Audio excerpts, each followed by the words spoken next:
Should Anthony Kinski be Tottenham's #1 keeper going into next season? Now, before I get into that, whether you're watching on TikTok, Instagram or YouTube, a follow or a subscribe would really help me out. So with Vicario all but nailed on to join Inter Milan in the summer, Tottenham have now got a choice. Do they stick with Kinski, the keeper they bought 2 years ago, has shown good promise since that horrible night in Madrid? Or do they break the bank for James Trafford, who's likely to be England's sort of #1 keeper for the next 10 years? And while, transfer talk is all but useless while we don't know if we're staying up, all of our transfer targets so far this summer have said, yeah, we'll join if you stay up. So let's just hypothesise for a second. Imagine Tottenham managed to stay up. It looks like they're leading the race for James Trafford at the moment.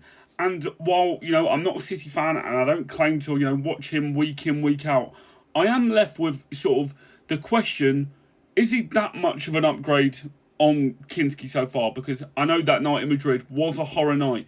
But barring that, over the last sort of 6-7 games, he hasn't put a foot wrong. Rumours are suggesting that Man City will be happy to receive the fee that they paid for him, but with Tottenham's homegrown sort of crisis, I'd imagine they'd be trying to extract quite a bit more than 27 million for him. But yeah, maybe this question is mainly for sort of, Man City viewers of, has he been that good when he's played? Obviously, he was very unfortunate that Donnarumma became a market opportunity once he'd signed because he thought he was going to be, City's #1 starter, and unfortunately that arrived for him.